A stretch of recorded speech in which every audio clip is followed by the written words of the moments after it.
नमस्कार मैत्रिणींनो, @आरतीज किचन 27 चॅनलवर आपलं सगळ्यांचं स्वागत आहे. आज आपण अगदी नावानेच वेगळी अंडा घोटाला सब्जी ही बनवणार आहे. तर ती थोडीशी तिच्या नावात जसं वेगळेपण आहे तसंच बनवण्यात सुद्धा वेगळेपण आहे. पण अगदी सोपी पद्धत आहे आणि भाजी चवीला इतकी भन्नाट लागते, बनवायला सोपी आणि खूप कमी वेळ लागतो. पावाबरोबर किंवा भाकरी चपाती कशाबरोबर सुद्धा तुम्ही सर्व करू शकता. तर आता त्या रेसिपीसाठी मी काय केले, एक पॅन घेतला आहे आणि त्याच्यामध्ये थोडंसं तेल टाकले आणि इथं बटर टाकलेलं आहे. बटरचा वापर थोडा सढळ हाताने करायचा आहे. बटर थोडंसं जास्त हवं आहे म्हणजे आपल्या भाजीला छान चव येऊन जाते. आता इथं साधारण मी 3 कांदे एकदम बारीक या चॉपरने चिरून घेतलेले आहेत. एकदम बारीक चिरून घ्यायचे. तुम्हाला किती ग्रेव्ही करायची ना त्यानुसार तुम्ही इथं कांदे थोडेसे जास्त घेऊ शकता. आता कांद्यांना एकदम सॉफ्ट करून घ्यायचे आणि मग त्याच्यामध्ये एक मोठा चमचा भरून मी इथं आलं लसूण पेस्ट टाकणार आहे. कांदे पाहित आता गोल्डन ब्राऊन होत आलेले आहेत. आता आलं लसूण पेस्ट टाकून तिचासुद्धा कच्चटपणा जाईपर्यंत परतून घ्यायचा आहे. तुम्ही इथं हा मसाला परतायला अजिबात घाई करायची नाही आहे. आता इथं 2 मिरच्या मी साधारण बारीक चिरून घेतलेल्या आहेत. तिखट जर नको हवा असेल तर तुम्ही नाही टाकल्या तरी चालेल. 2 बारीक टोमॅटो इथं चिरून घेतलेले आहेत बारीक मी. टोमॅटोची प्युरी केली तरी काहीच हरकत नाही आहे, पण इथं चिरून घेतल्याची चव थोडीशी वेगळी येते. आता कांदा आणि टोमॅटोला लागेल एवढं मीठ इथं मी टाकून घेतलेलं आहे आणि व्यवस्थित परतून घ्या. हा मसाला आपल्याला पूर्ण गाळ होईपर्यंत परतायचा आहे. मी त्याला थोडीशी वाफ काढली आहे, पाहू शकता. तरीसुद्धा आपल्या ह्या मसाल्याचं काही व्यवस्थित असं बॅटर एकदम स्मॅश झालेलं नाही आहे. आता आपण ह्याच्यामध्ये काही गरम मसाले टाकूया, बेसिक मसाले. त्याच्यात 1 चमचा लाल तिखट, धणे पावडर, हळद पावडर आणि इथं मी किचन किंग मसाल्याचा वापर केलेला आहे. तुम्ही चिकन मसाल्याचा वापर करू शकता किंवा तुम्ही घरचा मसालासुद्धा टाकू शकता. आता मसाले करपू नये म्हणून मी इथं पाणी टाकले, गरम पाणी टाकले. आता याला छान आपल्याला शिजवून त्याचं स्मॅश होईपर्यंत त्याला छानपैकी गाळ करून घ्यायचं आहे. मी झाकण ठेवलेलं आहे. पहा आता आपला मसाला बऱ्यापैकी एकजीव झालेला आहे. या संपूर्ण प्रोसिजरला आहे ना 10 ते 12 मिनटं जातात.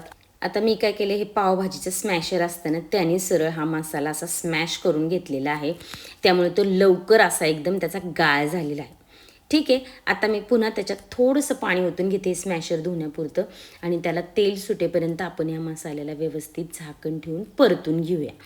आता अंडा घोटाला या रेसिपीला का म्हटले, कारण आपण 2 प्रकारे अंडे यूज करणार आहे.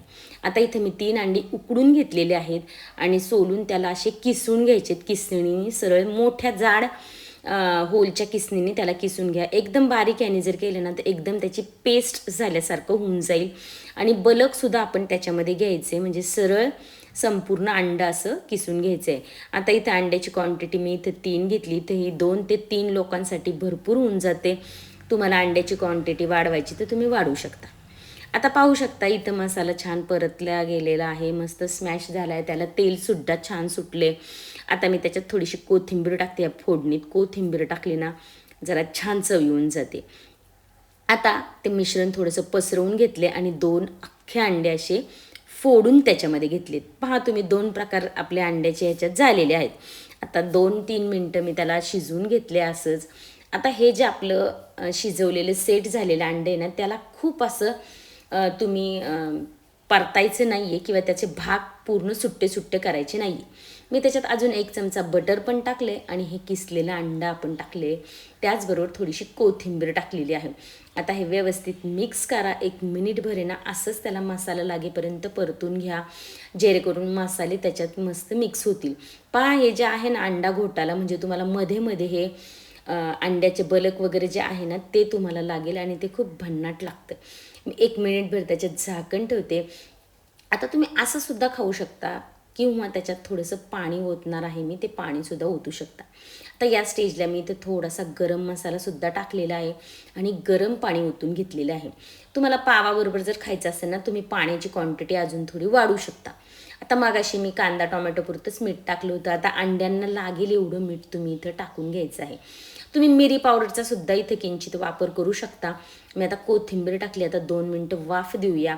तिखटाचं प्रमाण आहे ना नेहमी तुम्ही तुमच्या आवडीनुसार थोडंसं कमी जास्त करायचं म्हणजे तुमची भाजी तुमच्या घरच्यांनी सगळ्यांनी खाल्ली पाहिजे ना. आता आपली भाजी एकदम रेडी आहे.